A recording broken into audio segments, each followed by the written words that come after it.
ಸೌತೆಕಾಯಿಯು ನಾವು ಪ್ರತಿದಿನ ಅಡುಗೆಯಲ್ಲಿ ಬಳಸುವ ತರಕಾರಿಯಾಗಿದೆ.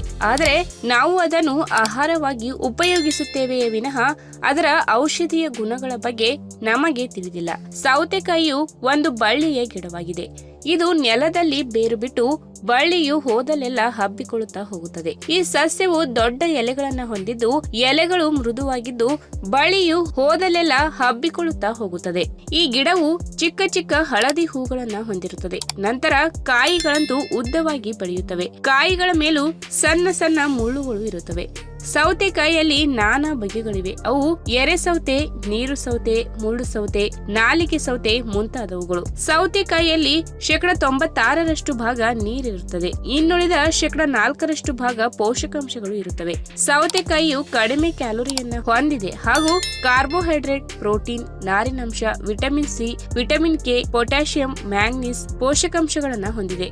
ಆರೋಗ್ಯಕ್ಕೆ ಸೌತೆಕಾಯಿಯು ಪರಿಪೂರ್ಣವಾದ ತರಕಾರಿಯಾಗಿದೆ. ಸೌತೆಕಾಯಿಗಳು ಈಗ ಮಾರುಕಟ್ಟೆಗಳಲ್ಲಿ ಲಭ್ಯವಿರುತ್ತವೆ. ಆದರೆ ಮಾರುಕಟ್ಟೆಗಳಲ್ಲಿ ಹೈಬ್ರಿಡ್ ತಳಿಗಳೇ ಜಾಸ್ತಿ. ಅದರ ಬದಲು ಹಳ್ಳಿಗರು ತಮ್ಮ ಮನೆಯ ಹಿತ್ತಲಲ್ಲಿ ಮನೆಯಲ್ಲಿನ ಸಾವಯವ ಗೊಬ್ಬರ ಬಳಸಿ ಸೌತೆಕಾಯಿ ಗಿಡವನ್ನ ಬೆಳೆಸುವುದರಿಂದ ಸೌತೆಕಾಯಿ ಅಧಿಕ ಪೋಷಕಾಂಶಗಳನ್ನು ಹೊಂದಿಕೊಂಡು ಬೆಳೆಯುತ್ತದೆ. ನಮ್ಮ ಆರೋಗ್ಯಕ್ಕೂ ತುಂಬಾ ಒಳ್ಳೆಯದು. ಸೌತೆಕಾಯಿ ವಿಶಿಷ್ಟವೇ ದೇಹವನ್ನ ತಂಪುಗೊಳಿಸುವುದು. ಆದ್ದರಿಂದ ಹಸಿ ಸೌತೆಕಾಯಿಯನ್ನ ತಿನ್ನುವುದರಿಂದ ದೇಹವು ತಂಪಾಗಿರುತ್ತದೆ.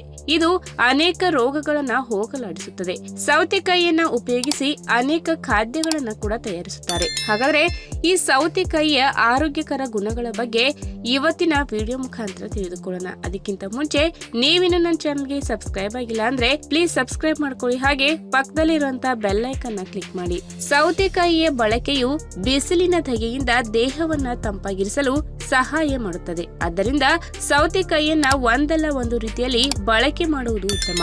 ಜ್ಯೂಸ್, ಸಲಾಡ್, ಇನ್ಯಾವುದೇ ರೀತಿಯಲ್ಲಿ ಖಾದ್ಯವನ್ನ ತಯಾರಿಸಿಕೊಂಡು ತಿನ್ನಬಹುದು. ಆದರೆ ಇದರ ಅತಿಯಾದ ಸೇವನೆಯಿಂದ ದೇಹವು ಅತಿ ತಂಪಾಗಿ ಶೀತವಾಗುವ ಸಂಭವವಿರುತ್ತದೆ. ಆದ್ದರಿಂದ ದೇಹದ ಉಷ್ಣತೆಗೆ ತಕ್ಕಂತೆ ಬಳಸುವುದು ಉತ್ತಮ. ಇನ್ನು ಅಂಗಾಲಿನಲ್ಲಿ ಉರಿ ಉಂಟಾದಾಗ ಸೌತೆಕಾಯಿಯ ಪೇಸ್ಟ್ ಮಾಡಿಕೊಂಡು ಅಂಗಾಲಿಗೆ ಹಚ್ಚಿಕೊಳ್ಳಬಹುದು. ಅಥವಾ ಸೌತೆಕಾಯಿಯ ತಿರುಳನ್ನ ತೆಗೆದುಕೊಂಡು ಅಂಗಾಲಿಗೆ ನಿಧಾನವಾಗಿ ಸ್ವಲ್ಪ ಹೊತ್ತು ಮಸಾಜ್ ಮಾಡಿಕೊಳ್ಳುವುದರಿಂದ ಅಂಗಾಲಿನ ಉರಿ ಕಡಿಮೆಯಾಗುತ್ತದೆ ಹಾಗೂ ಅಂಗಾಲು ತಂಪಾಗುತ್ತದೆ. ಇನ್ನು ಸೌತೆಕಾಯಿಯಲ್ಲಿ ವಿಟಮಿನ್ ಕೆ ಇರುವುದರಿಂದ ದೇಹದಲ್ಲಿ ಎಲ್ಲೇ ಗಾಯವಾದರೂ ರಕ್ತ ಸೋರುವಿಕೆಯನ್ನ ತಡೆದು ರಕ್ತ ಹೆಪ್ಪುಗಟ್ಟಲು ಸಹಕಾರಿಯಾಗಿದೆ. ಆದ್ದರಿಂದ ಸೌತೆಕಾಯಿಯ ಬಳಕೆ ಆರೋಗ್ಯಕ್ಕೆ ಉತ್ತಮ. ಇನ್ನು ಅಜೀರ್ಣದ ಸಮಸ್ಯೆ ಇದ್ದವರು ಸೌತೆಕಾಯಿಯ ಸಿಪ್ಪೆಯನ್ನ ತೆಗೆದು ಅದರ ತಿರುಳನ್ನ ಪೇಸ್ಟ್ ಮಾಡಿಕೊಂಡು 2 ಚಮಚ ಸೌತೆಕಾಯಿ ತಿರುಳಿನ ಪೇಸ್ಟ್ಗೆ 1 ಚಿಟಿಕೆ ಕಾಳು ಮೆಣಸಿನ ಪುಡಿ, ಸ್ವಲ್ಪ ಕಲ್ಲುಪ್ಪನ್ನ ಹಾಕಿ ಚೆನ್ನಾಗಿ ಮಿಕ್ಸ್ ಮಾಡಬೇಕು. ಇದನ್ನು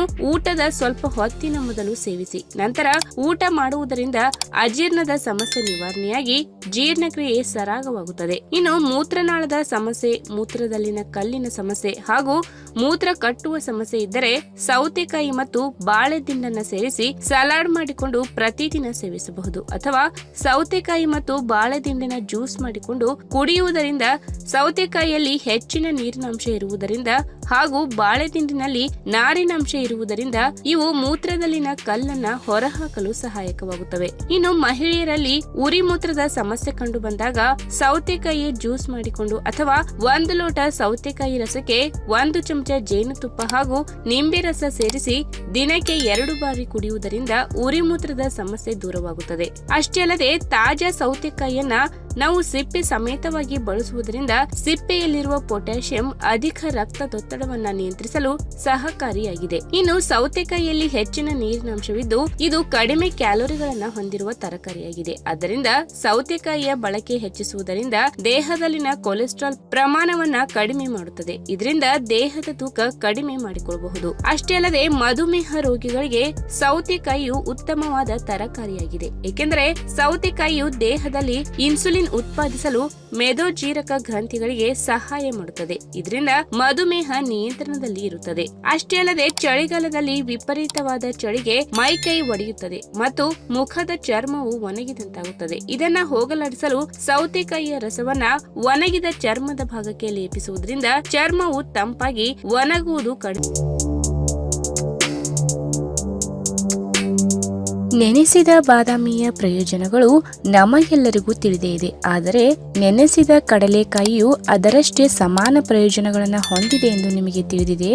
ಬಡವರ ಬಾದಾಮಿ ಎಂದು ಕರೆಯಲಾಗುವ ಕಡಲೆಕಾಯಿಗಳು ಕಡಿಮೆ ವೆಚ್ಚದ ಪೌಷ್ಟಿಕ ಆಹಾರವಾಗಿದೆ. ಇಂತಹ ಕಡಲೆಕಾಯಿಯಲ್ಲಿ ಇರುವ ಪೋಷಕಾಂಶಗಳು ಯಾವುವು, ಇದರಿಂದ ಸಿಗುವ ವಿವಿಧ ಆರೋಗ್ಯ ಪ್ರಯೋಜನಗಳು ಯಾವುವು ಎಂಬುದನ್ನು ತಿಳಿದುಕೊಳ್ಳೋಣ. ಅದಕ್ಕಿಂತ ಮುಂಚೆ ನೀವಿನ್ನು ನನ್ನ ಚಾನೆಲ್ಗೆ ಸಬ್ಸ್ಕ್ರೈಬ್ ಆಗಿಲ್ಲ ಅಂದ್ರೆ ಪ್ಲೀಸ್ ಸಬ್ಸ್ಕ್ರೈಬ್ ಮಾಡ್ಕೊಳ್ಳಿ, ಹಾಗೆ ಪಕ್ಕದಲ್ಲೇ ಇರುವಂತಹ ಬೆಲ್ ಐಕಾನ್ ಕ್ಲಿಕ್ ಮಾಡಿ. ತಜ್ಞರ ಪ್ರಕಾರ ಕಡಲೆಕಾಯಿಯನ್ನ ನೆನೆಸುವುದರಿಂದ ಅವು ಹೆಚ್ಚು ಪೌಷ್ಟಿಕವಾಗುತ್ತವೆ. ಈ ಬೀಜಗಳಲ್ಲಿ ಉತ್ಕರ್ಷಣ ನಿರೋಧಕಗಳು, ತಾಮ್ರ, ಕಬ್ಬಿಣ, ಪೊಟ್ಯಾಷಿಯಂ, ಸೆಲೆನಿಯಂ, ಸತು ಮತ್ತು ಕ್ಯಾಲ್ಸಿಯಂ ಸಮೃದ್ಧವಾಗಿದೆ. ದೇಹದ ವಿವಿಧ ಅಂಗಗಳು, ಆರೋಗ್ಯಕರ ಮೂಳೆಗಳು, ಚರ್ಮ ಮತ್ತು ಕೂದಲಿನ ಆರೋಗ್ಯಕರ ಕಾರ್ಯನಿರ್ವಹಣೆಗೆ ಇವು ಮುಖ್ಯವಾದ ಖನಿಜಾಂಶಗಳಾಗಿವೆ. ಇನ್ನು ನೆನೆಸಿದ ಕಡಲೆಕಾಯಿಯ ಪ್ರಯೋಜನಗಳು ಏನಪ್ಪಾ ಅಂದ್ರೆ, ನೆನೆಸಿದ ಕಡಲೆಕಾಯಿಯ ಸಿಪ್ಪೆಯು ರಕ್ತ ಪರಿಚಲನೆಯನ್ನು ನಿಯಂತ್ರಿಸಿ ನಿಮ್ಮ ಹೃದಯವನ್ನು ರಕ್ಷಿಸುತ್ತದೆ. ನೆನೆಸಿದ ಕಡಲೆಕಾಯಿ ಸ್ನಾಯುವಿನ ಶಕ್ತಿ ಕ್ಷೀಣಿಸುವುದನ್ನು ತಡೆಯುತ್ತದೆ, ಜೊತೆಗೆ ನಿಮ್ಮ ಸ್ನಾಯುಗಳನ್ನು ಟೋನ್ ಮಾಡಲು ಸಹಾಯ ಮಾಡುತ್ತದೆ. ಬೆಳಿಗ್ಗೆ ಖಾಲಿ ಹೊಟ್ಟೆಯಲ್ಲಿ ನೆನೆಸಿದ ಕಡಲೆಕಾಯಿಯನ್ನು ತಿನ್ನುವುದರಿಂದ ಆಸಿಡಿಟಿ ಮತ್ತು ಗ್ಯಾಸ್ ಸಮಸ್ಯೆಗಳನ್ನು ಕಡಿಮೆ ಮಾಡಬಹುದು.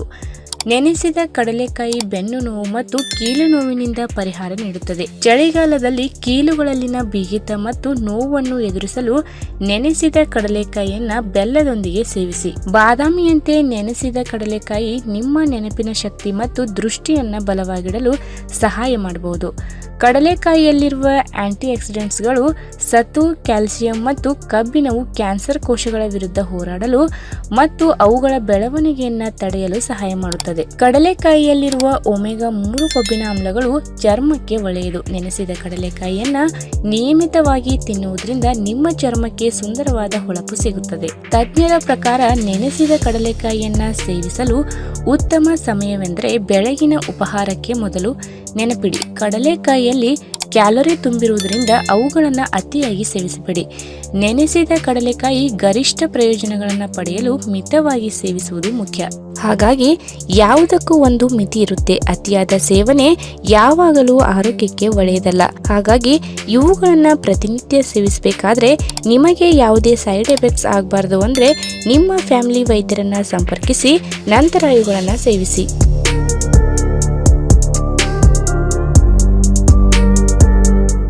ನಿಮಗೆ ಇಷ್ಟವಾದಲ್ಲಿ ತಪ್ಪದೇ ಲೈಕ್ ಮಾಡಿ, ಶೇರ್ ಮಾಡಿ, ಹಾಗೆ ನಿಮ್ಮ ಅನಿಸಿಕೆಯನ್ನು ಕಮೆಂಟ್ ಮೂಲಕ ತಿಳಿಸಿ.